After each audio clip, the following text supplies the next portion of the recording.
Committee on Transport, Infrastructure and Communities, meeting 138. Pursuant to Standing Order 1082, we are doing a study of the subject matter of the supplementary estimates. B 2018-19, votes 1B, 5B, 10B, and 15B under Department of Transport. Vote 10B under Office of Infrastructure of Canada. Vote 1B under the Jacques Cartier and Champlain Bridges, and vote 1B under Via Rail Incorporated. And with us appearing today, we have the Honourable Francois-Philippe Champagne, Member of Parliament and Minister of Infrastructure and Communities. We're very pleased to have you. And Ms. Gillis, back again from the Office of Infrastructure Canada. Thank you all very much. Are the bells ringing yet? All right, I need permission from the committee to continue until we are 5 minutes before the vote. Do I have permission from the members to continue? All right, thank you. I'll turn it over to Minister Champagne. Madam Chair, thank you very much for inviting me this morning. If that's okay with you and the member of the committee, I would just start with a brief statement, and then obviously would be delighted to take your question. Good morning to all the committee members, and thank you for obviously inviting me to speak with you today about infrastructure and our plan for Canada. I am joined today by Deputy Minister Kelly Gillis, which I want to thank on the record for her extraordinary work under accelerated circumstances, because we have a lot to deliver, and I think her and every civil servant in the department have been doing an outstanding job serving Canadians to make sure that we can deliver the infrastructure that they deserve. Je suis ici aujourd'hui pour vous parler du...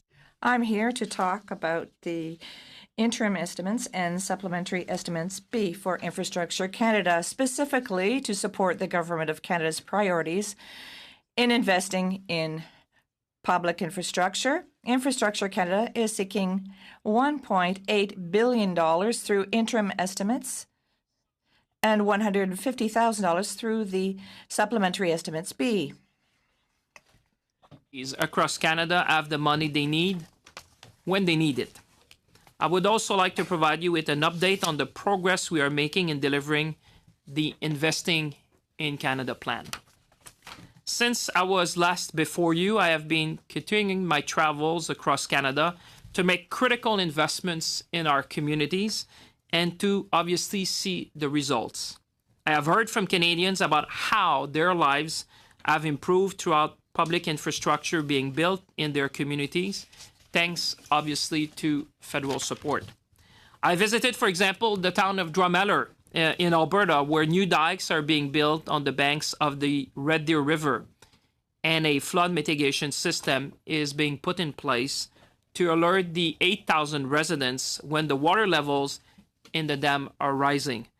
Together, these investments are helping to protect the community against the impacts of flooding for years to come. And I would say, Madam Chair, they're protecting families, businesses, and communities from extreme weather events. And I spent a bit of time in Drumheller, and I can tell you that's one of the reasons why I'm here today, to share with you these very live example of what happened on the ground when we work together to make these investments.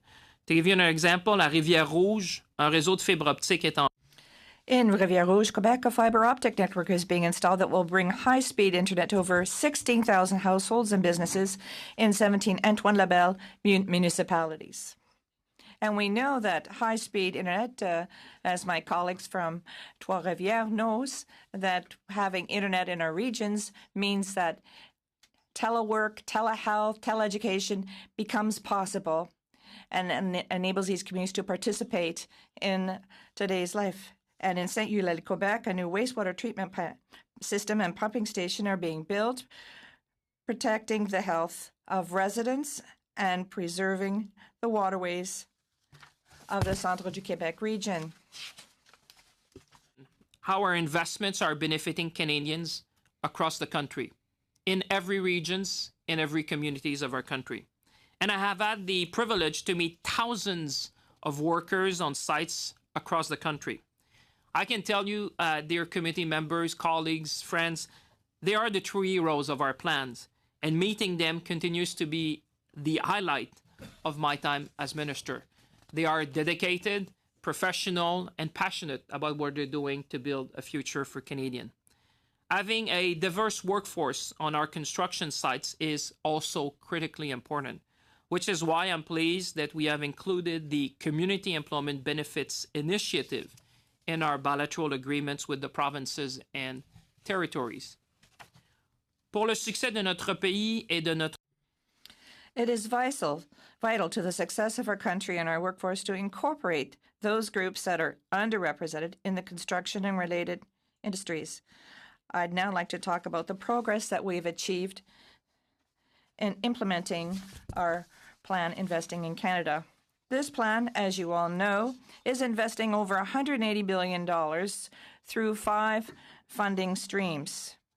First of all, $28.7 billion in public transit infrastructure, $26.9 billion in green infrastructure, $25.3 billion in social infrastructure, $10.1 billion in trade and transportation infrastructure to enable us to get our goods to the market, and $2 billion for rural and northern communities infrastructure.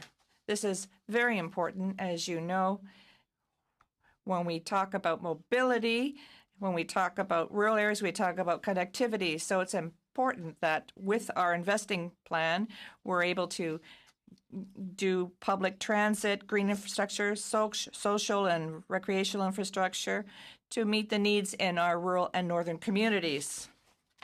The plan includes over 70 new programs and initiatives, all of which have been launched. More than 33,500 infrastructure projects under those programs and initiatives have been approved to date. Nearly all are underway. This committee in December, I am pleased to note some milestones that we have achieved. The first one, we have announced the first projects funded through the $2 billion Disaster Mitigation and Adaptation Fund, and planning is underway in communities across Canada. And I'm particularly proud about this program, Madam Chair, because this is about making sure that we invest in disaster adaptation so we don't have to invest that much in disaster mitigation, making sure that communities in Drumheller and Springbank, for example, in Alberta, could see a better future, that their community would be more resilient. We're protecting family, we're protecting business, we're protecting, obviously, a way of life. For example, we recently announced $150 million to protect the more than 170,000 residents from a number of communities in the Greater Toronto Area who have been negatively impacted by flash floods and storms. The Samuel de Champlain Bridge is nearly complete and will open permanently to traffic no later than June 2019. I would like to extend my thanks to the more than 1,600 workers who have worked so hard on this landmark project, and to acknowledge their contribution to building our country, Madam Chair. We have issued a certificate to each and every worker who has worked on the bridge to express the thanks of this nation for their work. And I can tell you, thanks to the Deputy Minister and the colleagues at the department, we have been able to deliver that just in time for Christmas. This was just a token to say on behalf of all parliamentarians, our way to say thank you for what you're doing for the country. We have also announced the BMO Centre expansion project in Calgary, Alberta. The project is expected to create more than 1,800 jobs during construction and 500 new full-time positions once it is completed. And this will allow the BMO Centre to be a Tier 1 facility to attract, obviously, worldwide convention that can come to Calgary. This will be in addition to Vancouver, Montreal, and Toronto, and I think this is going to be changing, certainly, the nature of tourism in the city. Being able to have a Tier 1 facility is really transformative for a city like Calgary. Nous continuons également de travailler avec l'administration. We are also continuing to work with Windsor-Detroit Bridge Authority on the Gordie Howe International Bridge. Significant work is underway on the design, foundation, and other construction, which will create up to 2,500 jobs over the course of the project. Madam Chair, this is an important project not only for Ontario and Canada, but North America. Thanks to the hard work of Canadians, Canada's economy is strong and growing. Our historic investments in infrastructure are playing a key role by creating lasting economic and social benefits for Canadians in communities of all sizes. 900,000 jobs have been created across Canada. The unemployment rate has been at its lowest since Statistics Canada began tracking unemployment rates, and this is more than over 40 years. Le budget de 2019. The 2019 budget demonstrates our continued commitment to invest in infrastructure in our communities. It includes, for example, a one-time municipal top-up of $2.2 billion through the federal gas tax fund from the federal government to address priorities in municipalities and First Nations communities. 18 and 19 to the Federation of Canadian Municipalities to help small communities get the training they need to better manage their infrastructure assets. $300 million for a new housing supply challenge, which will invite municipalities and other stakeholder groups across Canada to propose new ways to break down barriers that limit the creation of new housing. Minutes, if you could just do a fast I just have one closing page remark. left, if that's okay. So Go ahead. I'm almost there, Madam Chair. you. The Canada Infrastructure Bank will seek to invest $1 billion over the next 10 years and leverage at least $2 billion in additional private sector investments to increase broadband access for Canadians. J'aimerais remercier les membres du comité de m'avoir donné le. I'd like to thank the members of the committee for the opportunity to update you on the important work we're doing to benefit Canadians and provide resilient green infrastructure for the country. And obviously, I'd be very pleased to answer any questions that you may have. Thank you. Parliamentary Secretary Marco Medicino and Mark Saray. We have both of them with us today. So welcome to the committee. On to Mr. General for 6 minutes. Madam Chair. Minister, since you highlighted it in your speech here today with the one-time doubling of the gas tax fund for municipalities, under the previous Conservative government, we introduced, as you know, the new Building Canada plan, which was dedicated funding for First Nation infrastructure under the gas tax fund and national infrastructure component. The funding was being delivered and managed at INAC at the time. So my question to you is, how are Indigenous communities currently receiving the gas tax fund, and how will they receive the doubling of the gas tax fund? Is it through municipalities, or is it still directly through INAC, or what is now called Indigenous Services? And is the allocation of funding for bands determined on a per capita basis, similar to how the provinces deliver the gas tax to municipalities? Well, Madam Chair, I'd like to thank the member for the question. I think the doubling of the gas tax is really going to make a difference in communities across Canada, municipalities and First Nation. This one-time top-up is to make sure, Madam Chair, that we don't waste one construction season. I think as a nation, we cannot afford to do that, making sure that people will get to work. So to the point of my colleague, the member, I would say that the funds will be delivered as they used to be delivered traditionally, which is through INAC, or what is called today, I think, Indigenous Services. Indigenous Services Canada. Okay, perfect. Madam Chair, I think we all think this is a very important issue, and according to Infrastructure Canada's website, over $7 billion is being delivered to Crown Indigenous Relations and Northern Affairs Canada and Indigenous Services Canada. Most of that funding is being delivered through Indigenous Services, almost $7 billion in fact. The Prime Minister himself has stated that nothing is more important than the relationship with Indigenous peoples, and in fact, he would like reconciliation to be the legacy of this government. With that being said, I'd like to move the following motion, and hope the time will pause. That the committee invite the Minister of Indigenous Services to appear no later than Friday, May 17th, 2019, to update the committee on the status of delivering infrastructure directly to Indigenous communities, including the doubling of the gas tax fund announced in Budget 2019. And we'll like a recorded vote on that, Madam Chair, and knowing that each vote on this is a vote on reconciliation with Indigenous communities. Okay.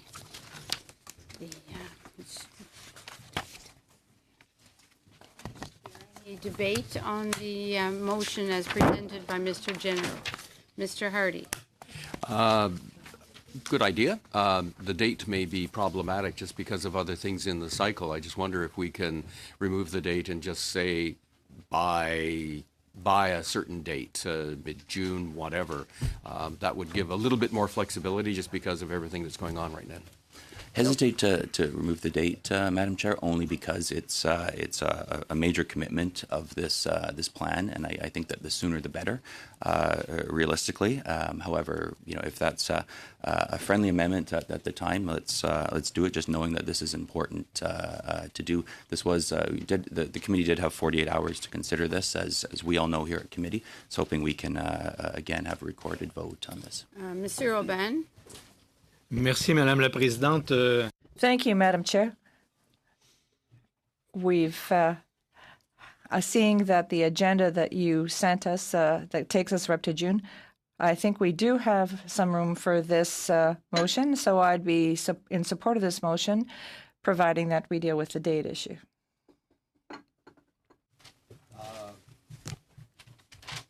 I would suggest then that we set an absolute hard end date that no later than. But again, May 17th itself may be problematic just because of everything else that's going on. We could, we could say June 15th or May 30th or something like that. But it's just that one particular time slot that's, we may have a bunch of dogpiling going on. So.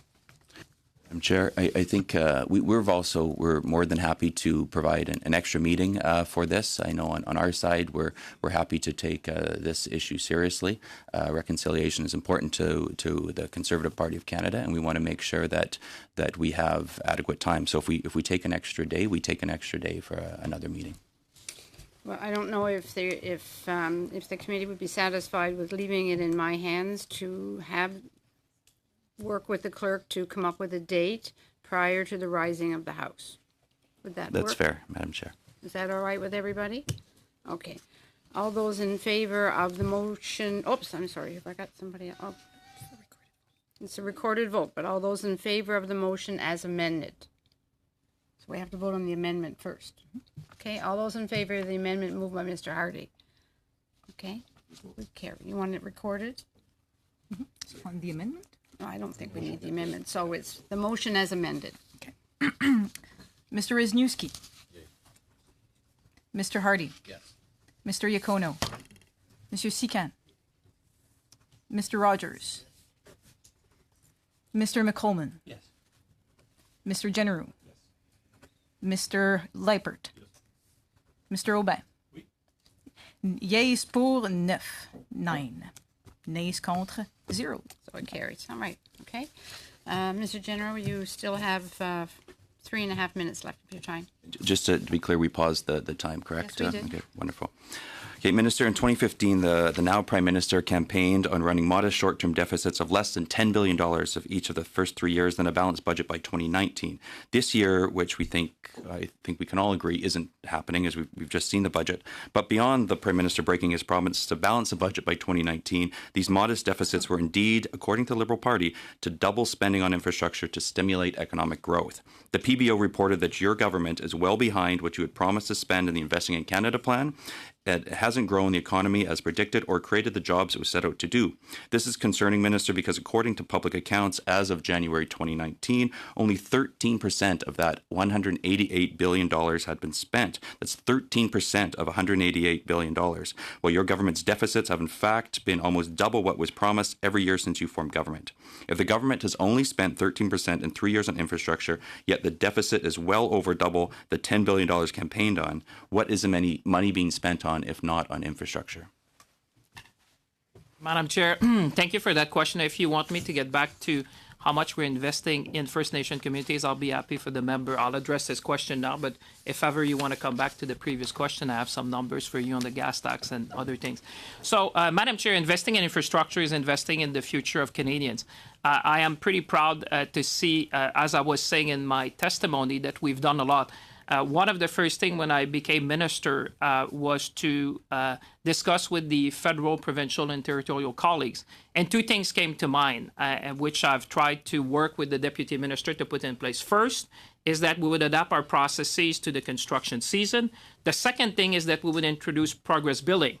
Because I appreciate greatly the work of the PBO. It's helpful for us in government to make sure that we can do things better. But what I would say is that what the PBO is focusing on is project accounting. What I'm focusing on is impact. And I'll just give an example to the member just to illustrate this concept. Recently, I went with the Prime Minister to the Côte Vertu construction site in Montreal, which is a huge construction site where actually the tram cars will be hosted in tunnels very close to the location where they're needed in the morning for rush hours. I am not an engineer, but if you go to Minister, maybe we can talk a little bit more offline about that. It sounds interesting, but I just want to get the last question before my time's up, if that's okay with you. There was a request for $14.6 million of the deconstruction of the Champlain Bridge in Quebec. From my understanding, the total cost will be approximately $400 million. Is that correct? Yes or no?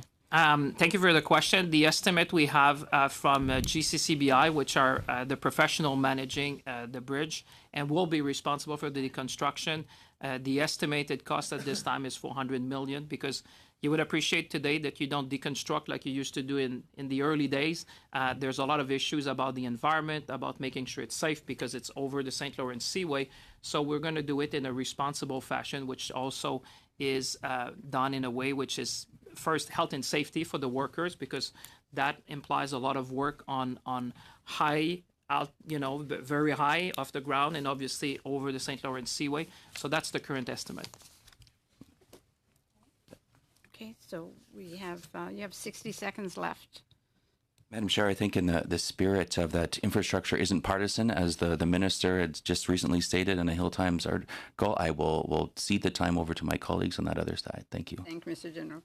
All right, now we are at 5 minutes to the vote time. So I'm going to suspend the meeting, and then we look forward to everybody returning promptly following the vote so we can continue our meeting. Okay, move to suspension.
Are the bells going yet? No. Okay. Mr. Oban, I'm going to go to you for your 6 minutes. Merci, Madame. Thank you, Madam Chair. I'm sorry I'm going to steal a minute away from our witness. I'm going to be tabling a motion. Today's meeting is getting upset a little bit. I'm going to reread it. That given the immense work done by the committee on what will become the passengers' charter, the committee undertake a study consisting of no more than 2 meetings to give the minister feedback on the draft regulations that he is preparing to table concerning this Bill of Rights. So the attitude with respect to the work program to find some room, that's something we're going to have to consider. Perhaps we could sit throughout the summer. That would resolve all of our problems. Mr. Oban, you've moved it. It was rightfully before us. We can discuss it further, just how we're going to do all of this when we get into committee business a little bit later on. All right, any debate on the motion from Mr. Oban to undertake a study consisting of no more than 2 meetings to give the minister feedback on draft regulations concerning his Bill of Rights? Any comment or discussion? Mr. General? Madam Chair, I'd just make a friendly amendment. I believe you said it with the last motion that was passed, to just make sure that we put a time on this that is certainly before we rise. Again, knowing if Mr. Oban wants to go in the summer, have it go in the summer too, but making sure that the committee does its work on this particular motion. Okay, well, if we adopt it for the 2 meetings, so you're also suggesting that we do this before the House rises? That would be my As long as the friendly committee suggestion. is interested in working through the summer, it's just fine with me. Mr. Hardy?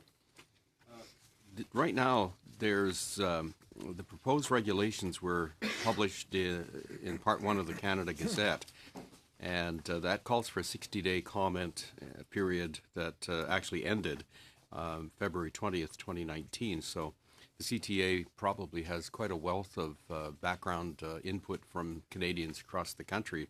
They're in the process of reviewing that right now, and I don't know that this would add much to what they've already received. Okay, thank you. Any further discussion, Mr. General? Mr. Oban? Simplement sur la question de la date. As for the date, the implementation of this new Bill of Rights is supposed to take place in June. So if you want to do this, I think it's important that we have enough time to provide feedback to the Minister of Transport, because we're, to some extent, his advisory committee. So it's going to have to be before the 1st of July. Of Mr. Oban's motion, please raise your hands. Opposed? Does not carry. All right, back on to Monsieur Oban. This is your 6 minutes. Please go ahead. Merci beaucoup, Madame la Présidente. Merci, Monsieur le Ministre, d'être. Thank you, Madam Chair. It's a pleasure to see you, Minister. Sometimes we don't have share the same opinion, but we always have an interesting conversation. I was hoping that the Bill of Rights would be something you would like. I'd like to have your opinion or comments with respect to the Infrastructure Bank and its many studies.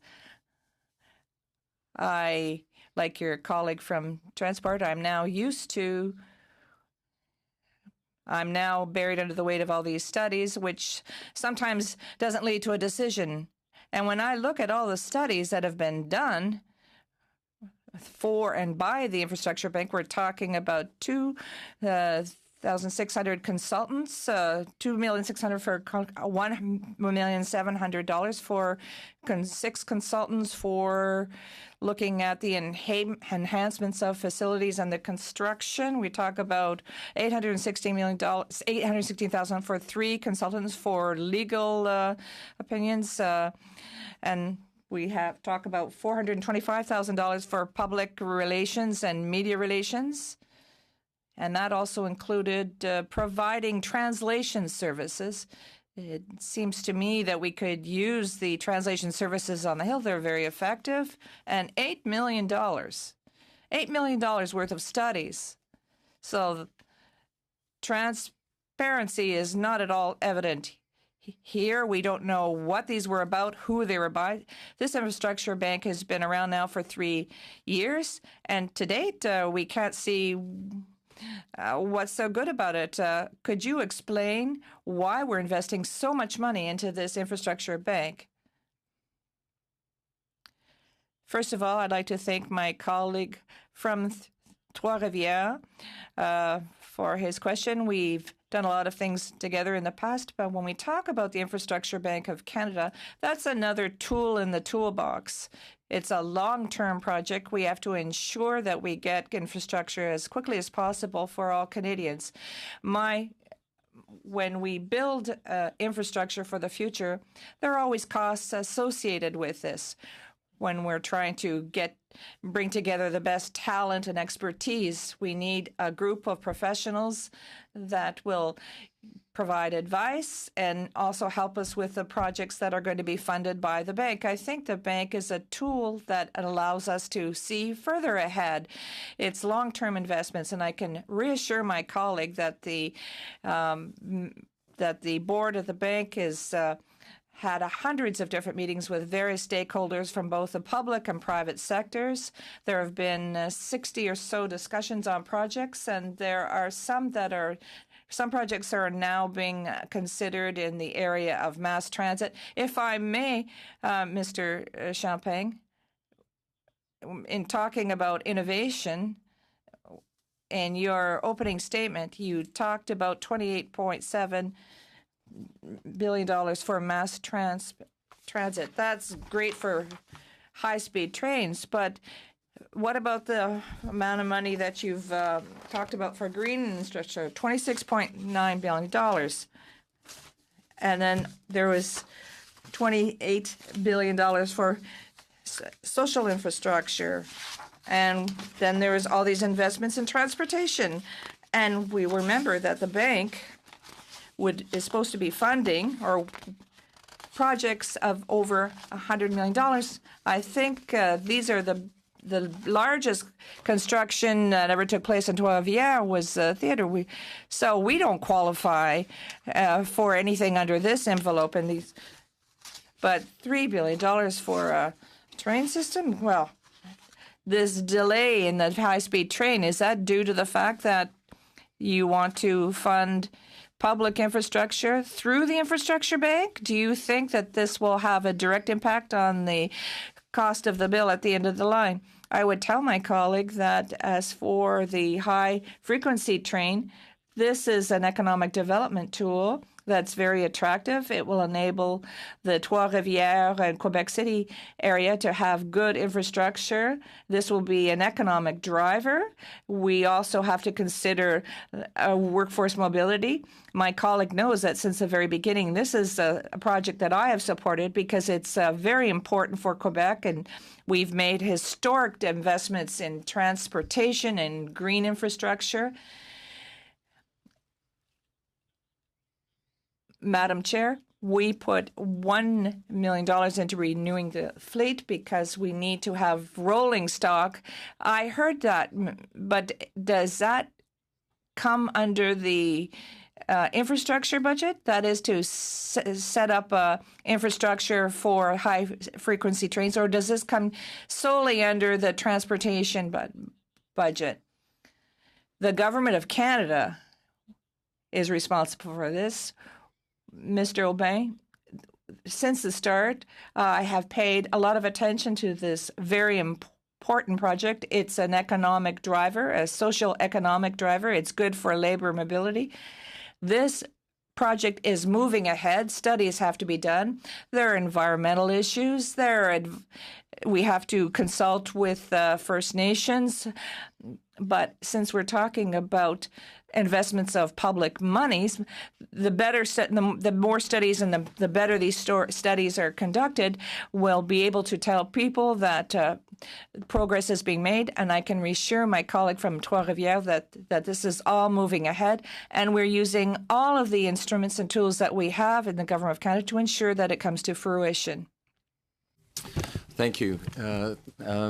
I'd like to begin by thanking you, Minister Champagne. You referenced the infrastructure funding for Toronto for flood control, and people don't typically think of Toronto and floods, but 6 years ago in Etobicoke, thousands of homes were flooded, their basements flooded, and for days on end there was no electricity. These extreme weather events are happening more regularly, so it shows tremendous foresight, and I thank you for that investment. Contained in the 2019 federal budget is the one-time top-up that you mentioned of $2.2 billion for cities like Toronto. It was very welcomed by our mayor and the city council, and I think it's fair to say that we need to have this gas tax top-up because of the simple fact that Premier Ford's Conservatives in Ontario have decided to play politics with infrastructure funds and dollars and not work with the federal government to get the funding that's so needed in our communities out the door. Could you give us a little bit of thinking behind this top-up?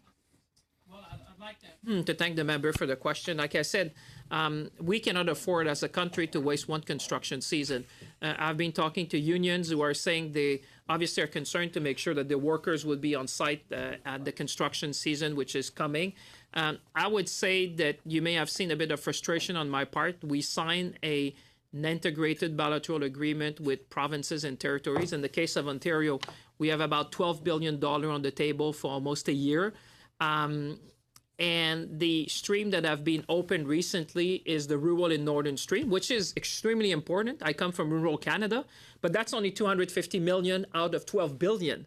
So you would understand that there are some concerns as to the speed as to the deployment of that money to ensure that communities can build the roads that they need, fill the potholes, make sure that we would invest in recreational center, make sure that we'd invest in green infrastructure to prevent the severe impact of changing weather. So clearly what we saw yesterday is that the Ford government opening up a bit on public transit, which obviously seems ambitious. It's interesting. There's a lot of questions to be asked with respect to the funding of all that. But to your point, it's true. I think as I think our colleague Matt Jenner said, when it comes to infrastructure, you have to have the long-term vision. This is about building the Canada for 10, 20, 30 years, 50 years ahead. So you will find a bit of an impatient minister to make sure that everyone is playing the role, because under the integrated bilateral agreement, for those who are listening to us, it is the province which has to open the intake, prioritize the project, and then federally we would fund them. So the gas tax top-up, which I call the gas tax rebate, which was sent, the one-time top-up, which $2.2 billion in the system that has been added, is a way to make sure that we don't waste the construction season, that we put our workers to work this summer, because that's going to, I was, for example, in Sudbury, and I think Marc Serré, our colleague, would know, I even went to fill some pothole myself because they said, Minister, it's good that you bring the money. Why don't we do some work together? So I called the mayor and we did it together with Marc and Paul Lefebvre who were there. So my point is that the cities have plans to do a lot of infrastructure for the years to come. And what we wanted to do is to give them the means, because we know that they are kind of the first responders to make sure that people would get drinking water, that they would have roads that function, that wastewater treatment plants would be there. So this was our way to partner, and we did that with the FCM, the Federation of Canadian Municipalities, and AMO in Ontario was very pleased, because that is showing, again, that we want to be a trusted partner for the municipalities. So in addition to the $12 billion over 10 years, we said, why don't we make sure this summer people get to work, and that we need to get the job done. Merci, Madame la Présidente. Ministre Champagne d'être ici ce matin. Thank you for coming here this morning. In 2017, the government launched a challenge, and Laval participated, and it benefited. What does the government hope to achieve with this challenge of smart cities? And can you talk to us about the various stages? and where are we with this Smart City Challenge? I'd like to thank my colleague for his question. This Smart City Challenge is really attractive. We're using technology, innovation to resolve problems that we have across Canada in various cities. So we have a national competition, and I go back to what Mr. Généreux said. There are 6 First Nations communities that are going to be involved. But to answer your question specifically, I'll give you the example of Saskatoon. Saskatoon is a city in Canada where there is an issue. Aboriginal youth are often homeless. They are constantly looking for a place to sleep. So we had a situation like this in Saskatoon. We realized that training was offered between 8 and 5 o'clock. So people aren't looking for a place to sleep at 7 in the morning. So we had to forward information quickly. And secondly, in order to forward this information, we have to do this using the phone. So you need a mobile application so that people can get the information. We know that we needed to have Wi-Fi zones in the city because not everybody has a tablet or a smartphone. So if you go to some place at 2 o'clock in the morning and you're told that it's full, you can't do anything about that. So we wanted to ensure that the information was available real time. So at 2 a.m., you could find out where you could go if you needed shelter. So, Madam Chair, it's thanks to the generosity of Canadians who work together in order to make Aboriginal communities so that we ensure that they have better services that are connected to technology and innovation. Thank you, Madam Chair. Mr. Minister, as a rural member of Parliament, of course, representing very small communities in the riding that I represent, Ballinasty and Trinity, we often hear from these municipalities about infrastructure upgrades, and sometimes they can't afford large infrastructure projects. So how is government supporting rural and remote communities that have unique infrastructure challenges and needs? Well, I'm very pleased for that question, Madam Chair. You know, since I come from rural Canada, my riding is 37,000 square kilometers. So you and I share a passion in terms of rural, making sure that our smaller communities would have the services. A couple of things we've done. First of all, we made sure that as we look at infrastructure, you will see that we have a dedicated stream which is for northern and rural communities. And there's a good reason for that, because we understood that we needed to be more flexible. I'll give you an example. In northern Saskatchewan, they were saying, Minister, if you were allowing us to use those funds, for example, to extend the runway by a few hundred meters, we would reduce greenhouse gas emission, you would facilitate transportation, and by the way, you would reduce the cost of food in northern communities. So that, for example, would be admissible. So that's why we left the program very large. The other thing we did is in recognition of the fiscal capacity of smaller communities, namely those below 500,000 residents, we have said that the federal government would go up to 60% in the funding, which would leave the province with 33% and smaller community with 7%. And for me, this is really transformational, because you would know that historically we had this rule of the one-third, one-third, one-third, and we heard from small communities across Canada, they say, you know, that's not sustainable. When you're a small community of a few hundred people, sometimes there's no way you can finance a 12 million project to, for example, replace the pipes that are necessary to provide drinking water. So not only we listened, but we decided to act to provide more flexibility, but also to increase the funding in smaller communities to allow these projects to go through. The other follow-up question to that is around internet connectivity and cell service across rural Canada. It's been a topic of major discussion among Rural Caucus and Atlantic Caucus that represent many small communities. Internet connectivity is so important for these rural communities to allow for business development, business expansion, like the tourism industry and others. I know in my riding, it's a major challenge. On the Bay de Verde Peninsula, for example, we have some great small businesses However, they're not connected to the internet and have a very difficult time trying to promote and develop and expand their business. So what are we doing about trying to improve on that? Well, thank you for that, Madam Chair, because, again, coming from a rural community, like I said, when I go in the urban community, they talk about mobility. When I go in rural Canada, they talk about connectivity. My own riding, just like yours, I probably half of my riding was no internet and no cell phone coverage. And I think for me, broadband internet is the lifeblood of the future. You know, if you want to allow for remote education, remote medicine, remote telework, to allow people to innovate and participate in commerce and get a better education, obviously connectivity is essential. That's why in the last budget, we decided to add additional money to make sure that every Canadians would be connected to broadband by 2030. I think this is a great message to rural Canada, that rural Canada matters, that we want to provide the same opportunity for people who live in Saint-Adelphe in my own riding, like in your riding, to be connected, to be able to work from home, to be able to get an education from home, even to have remote communities to be able to get medicine remotely in some cases. So I think this is essential to build a better Canada and a better life for Canadians.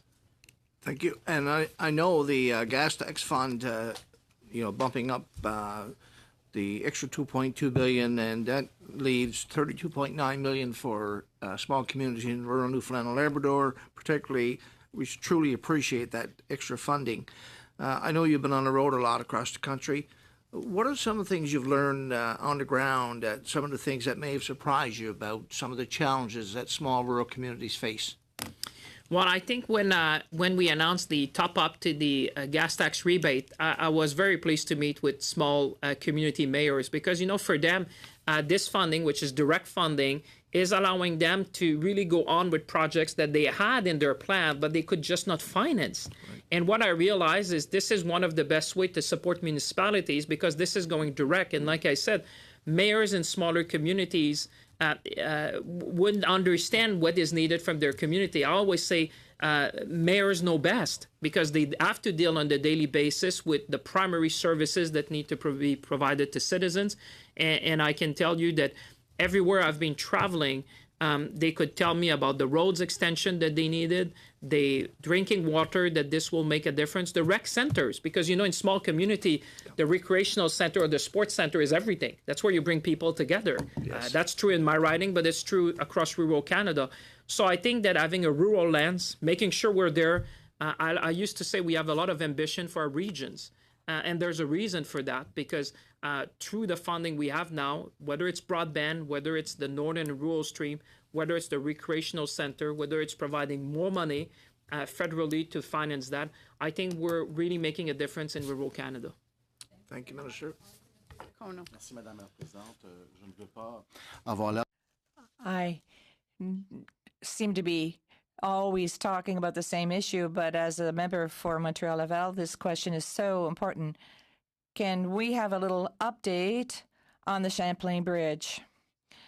Yes, quite. This is very important.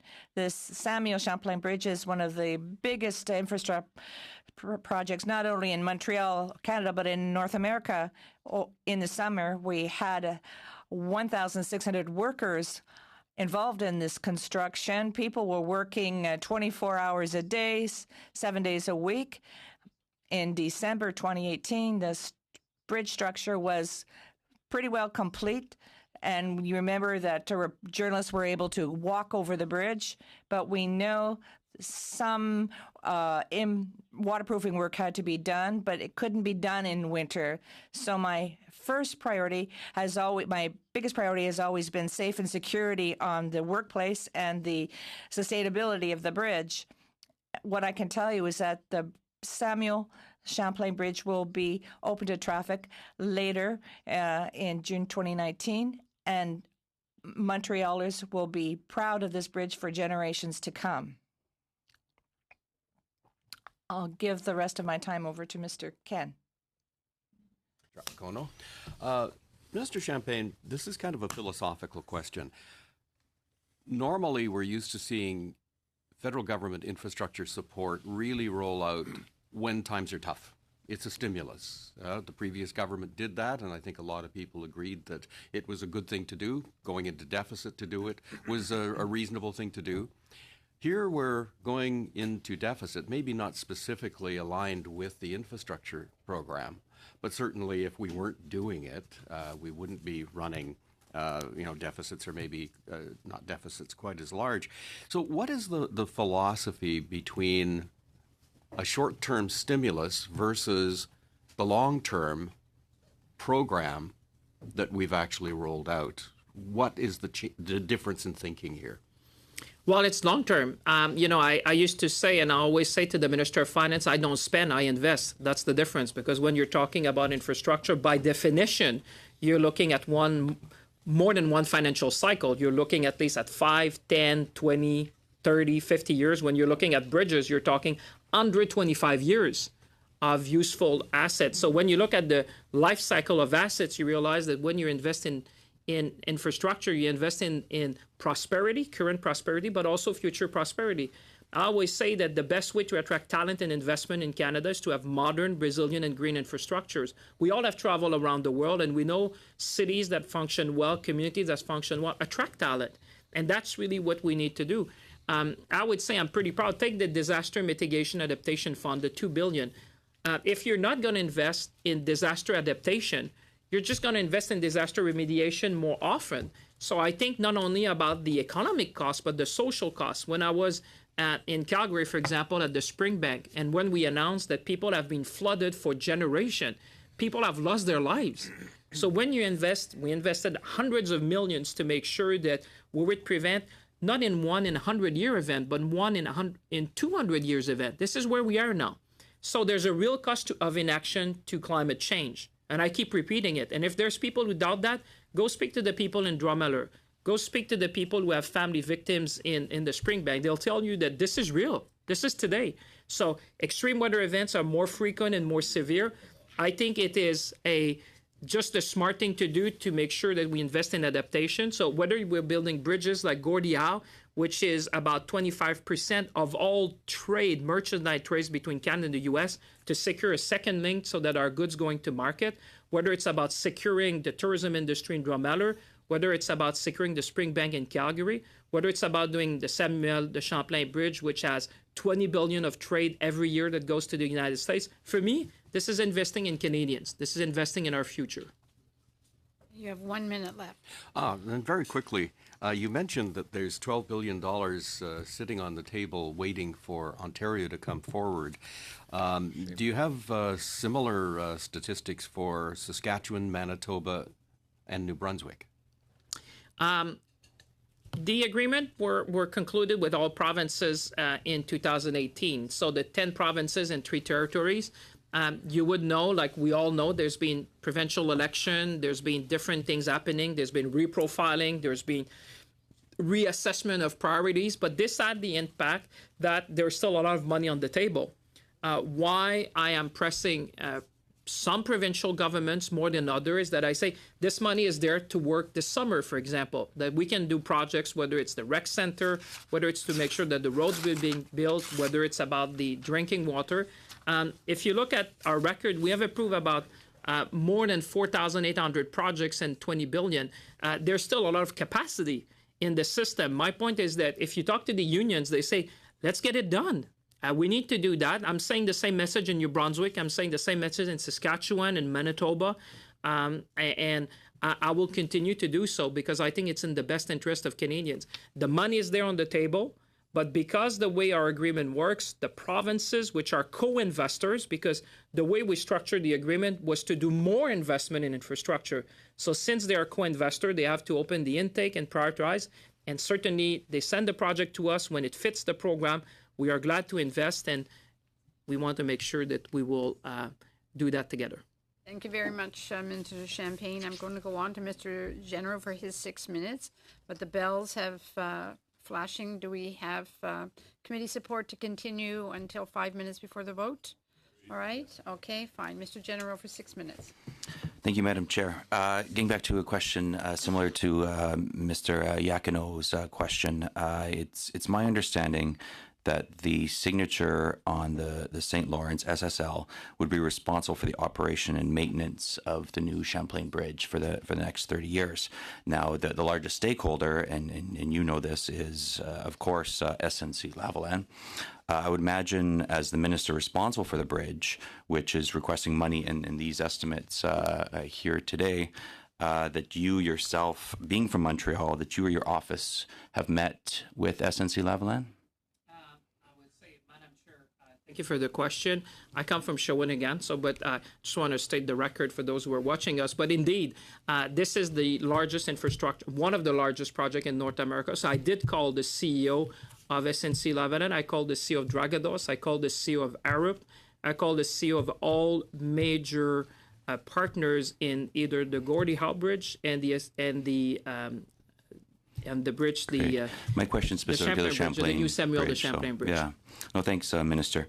So when in this conversation with the CEO of SNC-Lavalin, was it ever mentioned the possibility of moving the headquarters and the potential of 9,000 jobs lost because of a DPA not being granted? Because I called the meeting, the CEO appeared with his whole management team. As you know, at the time, my main concern was to make sure that we would all work towards the completion of that major infrastructure project.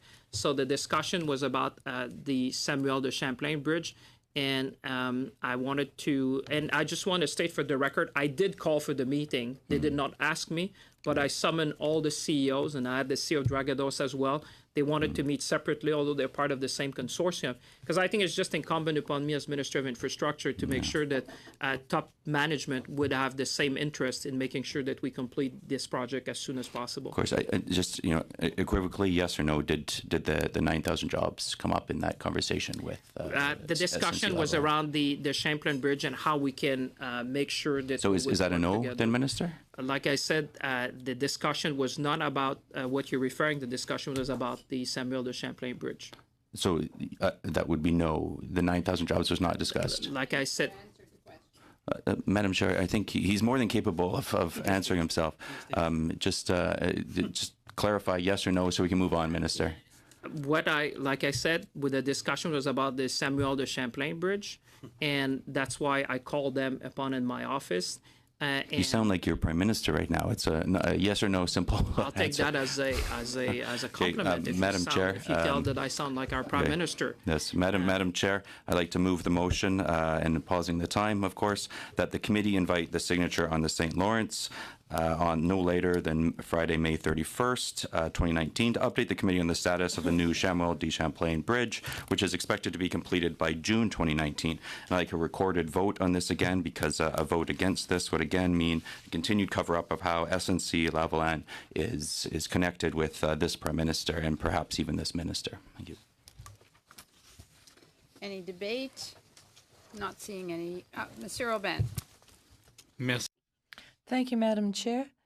Once again, if this motion were to be adopted, I would suggest that we strike out the date and leave it up to you to decide on the date, because I don't want the work that we've already got on the work program be eliminated. As the bridge is supposed to be opened by June 2019, give it a fair bit of leeway in terms of being May 31st. I think the date is prudent. If the chair sees otherwise, I'll leave it up to you, Madam Chair. But I think with the bridge, it's only walkable at this point in time, and it was promised back in December to be driving across it. So at the end of the day, I would suggest that would be my position on this motion. All right, any further discussion? All right, all those in recorded vote. Mr. Rizewski. Nay. Mr. Hardy. No. Mr. Iacono. No. Mr. Secan. Mr. Rogers. Mr. McColman. Yes. Mr. Generou. Yes. Mr. Leipert. Yes. Monsieur Aubin. Yeas pour 3-3, nays contre 6-6. Does not carry. All right. Back on to Mr. General. You have 3 minutes remaining. Well, thank you, Madam Chair. And I think it's interesting to see members on the other side, particularly ones from Quebec, vote against that motion. However, moving on, Ms. Minister, there's a transfer of $99 million to the Canada Infrastructure Bank. Now, I got to tell you, it's a little hard to ask questions on the Canada Infrastructure Bank because nothing's really public at all about the Canada Infrastructure Bank. However, we do know that the transfer authorities to date is around $477 million. Last time your officials were here, the committee was told that it would there was a transfer to the one and only re-announced investment, the REM project, also in Quebec. Is the $99 million another transfer to the REM project? What I can say, Madam Chair, I would disagree with the member in terms of being open and transparent. I have been answering questions about the Infrastructure Bank. I think the committee had the chance to get the CEO of the Infrastructure Bank. And like I said, they had more than 100 meetings since inception. They're looking at about 60 projects. There's 10 projects which are active, which they're looking at, which would be public transit. Specific to the 99 just million, allow though? me just to give that in perspective. So it would be, it would not be in Canadians' best interest for me to go into commercial discussions that are happening. And obviously, what the deputy minister would have said stand on the record, and that's the position that we would have on this matter, Madam Chair. If perhaps, if you don't want to get into the details now, perhaps you could provide us, like was done last time, with a written response in terms of where that $99 million. We'd be happy to come back to the member with the full details, because I certainly believe, as the government, on open and transparent. There's things that the member knows because he's been in business. I cannot go into commercial negotiation or discussion because that would prejudice. Minister, I have one more question I'm hoping to get in here.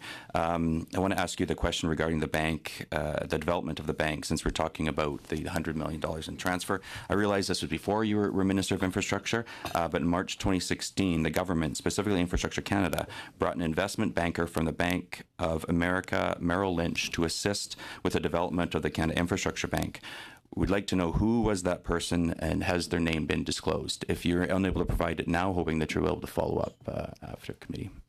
I'm happy to come back to the member. What I can say, though, is that we have a number of professionals. Just to go back to the strength of the bank, the chair of the bank, as you know, is the former CFO of Royal Bank of Canada for more than a decade. The CEO has been there. We're really building the talent, because one thing I just want to say, and I know the member wants to go quickly, but as we're going to be investing public money, and the member was there when we had P3 Canada, this is one step further to make sure that we can do that. Right. We're trying to assemble the best team of professionals, and I would not be surprised that we consulted widely. I appreciate that, Minister. And then on that, Madam Chair, I'd just like to move the motion that the committee immediately invite Pierre Lavallee, the newly appointed President, CEO of the Canada Infrastructure Bank, to provide an update on Canada Infrastructure. Now, this was something I put on notice back in October of 2019, so there perhaps may be a friendly amendment, but again, we'd like a recorded vote on this particular one, and especially since the Minister himself has said that this is something that we should have at committee, and we have yet to have him here at committee. Okay, one moment while everybody gets, I'm sorry, Mr. Liepert? Thank you, Madam Chair. As my colleague mentioned, due to the fact that it's been almost a year since this was put on notice, I think it's only appropriate that we propose a couple of short amendments. I would ask that the two words "newly appointed" be removed. I'd also ask that a timeline be imposed so we can ensure these meetings do in fact take place before the House adjourns, and also that it be a televised meeting, as many Canadians have questions about the status and the work that the bank is doing. So those would be the amendments, removing the two words "newly appointed," add a timeline, and we can either put a specific time or prior to the adjournment of the House. So I guess I'll read what we would propose the amended motion would say: that the committee invite Pierre Lavallee, the President and CEO of the Canada Infrastructure Bank, to provide an update on the Canada Infrastructure Bank no later than May 3rd, 2019, and that this meeting be televised. Okay. Monsieur Aubin? Je suis pas sûr de... I'm not sure if I followed the first sentence.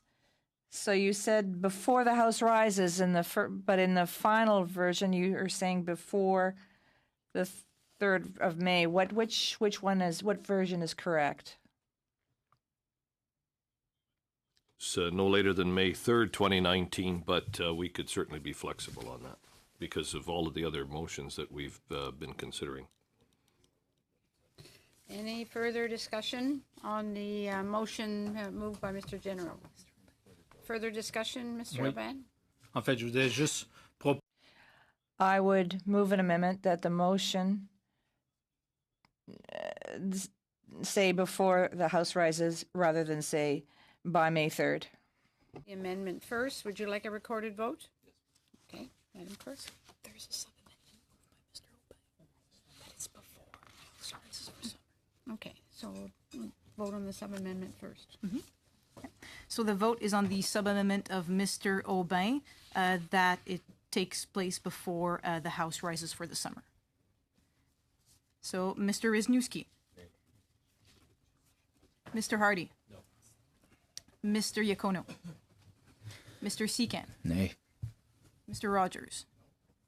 Mr. McColman. Yes. Mr. General. Mr. Leipert. Yes. Monsieur Aubin? Yeas pour 4, nays contre 5, so the sub-amendment does not carry. Okay. So now on to the amendment that it be no later than May 30th, 2019. And that it be televised. Yeah. Mr. Wisniewski? Nay. Mr. Hardy? No. Mr. Iacono? Mr. Secan? Mr. Rogers? Mr. McColman? Yes. Mr. General? Absolutely yes. Mr. Leipert? Yes. Monsieur Aubin? Yeas pour 3, nays contre 6. Open and transparent. Does not carry. Okay. Open and transparent. And now on That's to what the you just motion. On to the main motion. On to the main motion as it is before us. Please, Madam Clerk, go ahead. Mr. Wisniewski? Mr. Hardy? Mr. Iacono? Mr. Secan? Master of our own domain. Mr. Rogers? Mr. McColman? Yes. Mr. General? Spirit of transparency, yes. Mr. Leipert? Monsieur Aubin? Nays contre 6, yeas pour 3, does not carry. Does not carry. On to Mr. Hardy for 6 minutes. Gracious. Okay. Actually, seeing as in the spirit of I'm sorry. Apparently there was a change that I wasn't informed. Mr. Secan is supposed to go? Oh. Sorry. Mr. Secan. I've only got one question, so I'll gladly share my time. So much for the spirit of. Thank you, Minister, for being here. Just because we're dealing with such exorbitant amounts of dollars, taxpayers' dollars, I really do want to reiterate once again how the funding model works for the constituents back home. Because I represent a riding that's in Ontario, and we do need all levels of government to participate in order to get the vital infrastructure that we need, especially in the GTA. Given that we have the Ford government, and perhaps they will not cooperate, how will our government ensure that the tax dollars will actually get to the municipalities and the ground where it's supposed to be? And I know one of the vehicles in the avenue is the gas tax. So if you could just pretty much summarize how the funding model works. Thank you for that. Obviously, I can sense the frustration because when there's money on the table, it needs to be put to use. I have been restating that. As I said, one of my first comment to when I hosted the federal, provincial, territorial meeting was to really stress the fact that we, at all orders of governments, we need to work towards construction season. For me, that's just common sense. You know, workers are expecting, unions are expecting, Canadians are expecting that we would get along to make sure that we are providing timely feedback, timely intake, timely review, timely prioritization, and timely approval. We and the deputy and the whole team at Infrastructure Canada have been working extremely hard to deliver within these timelines. Now, in some cases, in some provinces, and you mentioned the case of Ontario, I have been stressing to my colleagues in the most respectful manner to say that let's open up. Let's make sure that people get to work. Let's make sure that we use that money. We have close to $12 billion, which is on the table for almost a year. And the only stream that has been fully open so far is the rural and northern one, which is $250 million out of $12 billion. So obviously there's a lot that we can do. Now, I appreciate that yesterday there was an announcement made with some transit, and there's a lot of questions around that. But my main point is that we should, and I think our colleagues have said it, we need to leave politics aside of infrastructure. Infrastructure is too important for Canadians to bring any political consideration. Like I said, I have a lot of ambitions for our city and our regions to make sure we deliver. Now, for Canadians who are watching us, what they need to understand is that when we negotiate the bilateral agreement with the provinces, because we respect the provinces, because we wanted them to have the ability to identify the project and prioritize them, we want them to get going, because clearly there's no use for Canadians for money to be on the table.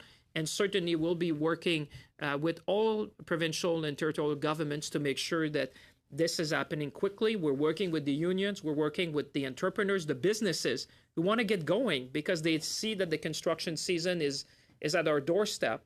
And we really want to make sure we deliver for people because, you know what, when you have the investment in infrastructure like we've seen in the previous 10 years, we know that the costs become exponential after. Anyone who has a house watching us know that if you start maintaining for 10 years, you have a lot of catch up to do. That's what we're doing now. We're catching up. That's why we just need to put the money, the resources, and the effort to get things done. Thank you, Minister. I'll be sharing the rest of my time with Mr. Hardy. Thank you. And in the spirit of all of the motions going back and forth, motions and emotions, I would like to move the following, that given the importance of Canada's trade corridors to the national economy and to add value to this committee's study of our major trade corridors, the committee allocate up to 2 meetings to receive an update on the government's National Trade Corridors Fund initiative. I think this is important at this stage because among the questions that we raised when we were looking at the trade corridors was whether or not the investments themselves were strategic, whether or not all of the people who should be contributing to the overall health and effectiveness and efficiency of our trade corridors were actually making coordinated, strategic investments, not just in money and building things, but also in the planning side. An issue that I recognized out on the West Coast, where one part of our study took place, is that we have many component parts. We have the rail, we have the ports, seaport, airport, land crossing, road network, and they all act as component parts, but not necessarily as complementary parts when it comes especially to the planning and the implementation of some very expensive improvements. So part of the necessity for this motion is to actually do the reality check and just see how strategic our investments have been and basically what problems we've been trying to solve and what the outlook is for solving them. So that's the reason why I would like to move this motion and have some time allocated to this. Mr. Liepert, discussion on this motion. Yeah, thank you, Madam Chair. I think that we would be prepared to support this because I think one of the things that a study like this would show is that, as the Minister has rightly stated, we're behind in infrastructure. And one of the reasons we're behind in infrastructure is because we're slowly getting rid of 10 or almost 10 Liberal governments at the provincial level that have spent nothing on infrastructure, other than in Alberta prior to the NDP government, where infrastructure was a high priority. The federal government didn't have to come into Alberta and spend money because the provincial Conservative government was spending money in Alberta on infrastructure. Our infrastructure in Alberta is well advanced of Ontario, which has had 13 years of mismanaged provincial government. and therefore now the federal government is being forced with Canadian dollars to come into Ontario and spend money that should have been spent at the provincial level under the Kathleen Wynne government. So we'd be very happy to see whether or not that has been the case over the past 10 years, and we support this motion, Madam Speaker. Thank you so much. Monsieur Aubin. Thank you, Madam Chair. I support the substance of the motion. However, I don't know if my colleagues would be open to a friendly amendment. In organizing these meetings, I'd like to be able to take our current work agenda into account. When I look at this work calendar, we have about 5 slots available. And we don't know when the House is going to adjourn for the summer. And given that the studies on the trade corridors won't be completed until the end of the session, and then there's going to be an election in the fall, I think that the study in itself is of merit. So I think we should accept this motion, but bearing in mind all of the work that we have not yet completed and that is included in our work program. There's another study aside from the corridor study. There's various motions that have been voted on today. Seems like we have a lot of work to do for the 4 or 5 slots that are still available to us.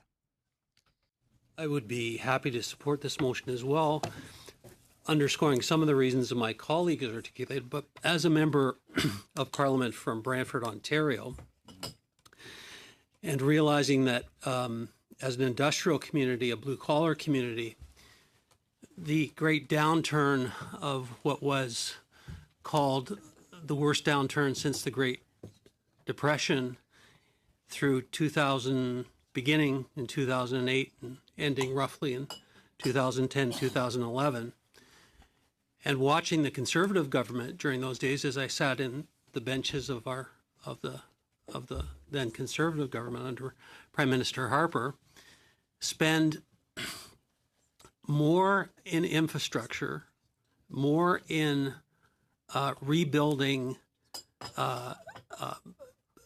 in many communities in my surrounding area, rebuilding recreational centers, as the minister has mentioned, building new infrastructure for an urban downtown university, which the parliamentary secretary was witnessing when he came to announce the official opening of that facility with me.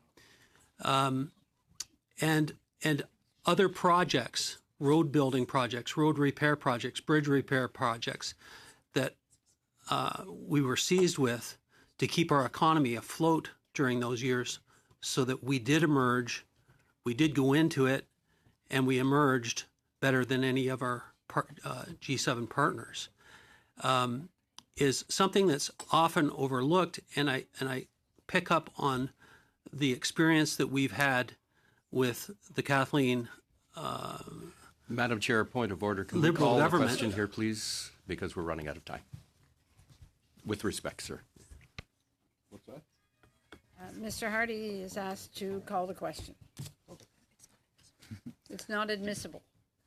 Mr. Coleman. It's McColeman, Madam Chair, but that's okay. McColeman. Miss. Yes. I get that often, and that's okay. I know you do. I've been called a lot worse, especially by some of the people across the aisle. We do, though, in essence, if we want to get onto this, we do have 1 minute left. Okay. 6:05 to get to the vote. Okay.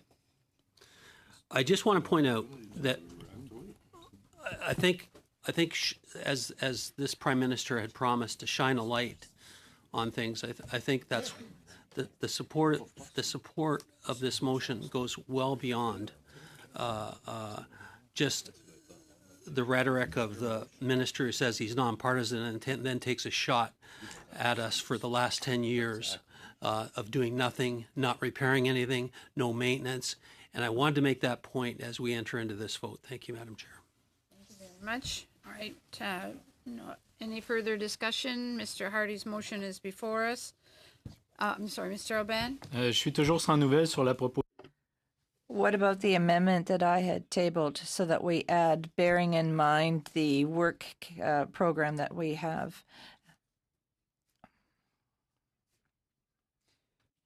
That's all right. Mr. Hardy accepts that amendment. All right, all those in favor of Mr. Hardy's motion? Okay, unanimous. It's such a great group we have here. All right, thank you very much.